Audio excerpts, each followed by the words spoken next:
YouTube. So my name's Richard. I decided to do these videos because I've done a couple of the Ultra MMAs, which if you're thinking of getting into it, then obviously you'll have done your research. For those of you who don't know, it's essentially the white collar boxing where you raise money for charity. So I did a couple of these, and I remember I went through hours of this footage just looking through the other ones that have been done, just to get an idea of what I was getting myself into. And to be honest with you, I wish someone had done something like this where they just talk through their experience.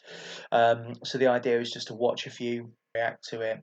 I'm going to do the Chesterfield ones first because they're the ones that I did. I did two, but if anyone's got any fights that they've done, or if they want me to react to something like maybe their friend's fight, or like say theirs, just let me know. Put it in the comments, I'll have a react. Just so you know my background, I'm certainly no expert. I've been doing it for about 2 years. So I started in 2018 for this fight, got absolutely hooked. And although I haven't done it in about 6 months now, so to be fair, probably about a year and a half, I'm a one stripe white belt in jiu-jitsu, so which probably means I know about 1% of jiu-jitsu, and basic. I'm very basic, so I'm nothing special. I'm certainly no expert, but like I say, just wish someone had done this when I was looking. So before we get into it, the rules. So they do 3 2-minute rounds. The reason they do 2-minute rounds is because the first couple of events they noticed that people were getting really tired into the second to third minute, and people were getting either knocked out easily, or they were just getting choked out, or it was just the fatigue was just hitting them too much. So they knocked it down to 2 minutes, and 3 of those. There are no kicks, knees, or elbows to the head, and when you're on the ground, can't punch to the head. So essentially, you can kick anywhere and knee anywhere that's obviously below the neck. When they're on the ground, you can just punch their stomach basically. When it comes to jiu-jitsu, chokes, arm bars, anything like that are allowed, but no things that distort the spine or the neck. So things like the twister, for instance, are out. But anyway, so let's get into it. We've got Sam versus Charlie. I do remember these guys, but I'll be honest, not massively. And I wasn't there. I wasn't watching the fight. I think this was before mine, so I was backstage getting ready. But anyway, let's get into it. So I can't remember which one's which. I apologise, but good guys. I remember these guys. Let's say, but okay. So obviously the one in the red. One in the red's taller. Stumbled the guy in blue. I think it's Sam in blue. Okay. Footwork's not terrible, to be fair. Oh, nice leg kick. Followed up with a couple of jabs. Jabs are so important. I'm terrible at them.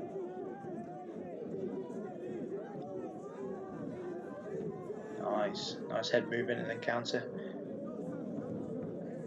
Up for a body shot. Cheeky. Jab even. Ooh. Nice leg kick from the blue. Right, he's dropping his head up. Blue's dropping his head. We do it. We all do it. Oh, he's throwing though. These guys are. Ooh. Haymaker.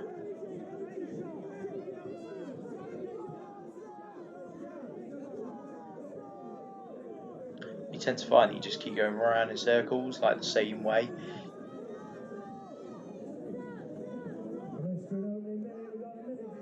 So halfway through this first round. So far I'd say red's on top. He seems to keep his head up. Although blue's being quite aggressive still. He's still. Oh. Red's going for a guillotine. No, he's nowhere near. Okay. Ooh, okay. Ah, ref, get out of the way. He's going for the guillotine again. Oof. Ooh. Okay. Oh, that looks deep. That looks relatively deep. Oh, he's crossed his legs over. Yeah. Here we go. He's going to tap. There we go. And yeah, nice display of sportsmanship straight after the guy that lost picked him straight up. So, not a bad fight, to be fair. I can't remember the names of these guys. I'm really sorry, but yeah, the guy in red was a bit more aggressive, I would say. Kept his head up. I would say he was just a bit more confident in his abilities by the look of it. It is difficult, and obviously he was taller, so he did have that reach advantage. Looks like he's a little bit heavier. So for this as well, you won't get. It's very unlikely you're going to get matched on exactly the same weight. I know that doesn't happen in real MMA anyway, because once they've been weighed in, they can eat what they want. But anyway, it's they try and keep it as close as they can. Decent fight though. Both showed, and especially the gentleman in red, his jab was nice, and he usually followed it up with something, or he'd set the jab up with a leg kick. So yeah, not bad considering we only had 8 weeks of training. So not a bad one at all. Right, so I'll move on to the next one. But yeah, like I say, like, subscribe. Sorry about the terrible quality. I'm just using my laptop at the moment. I'm going to get a better camera and stuff.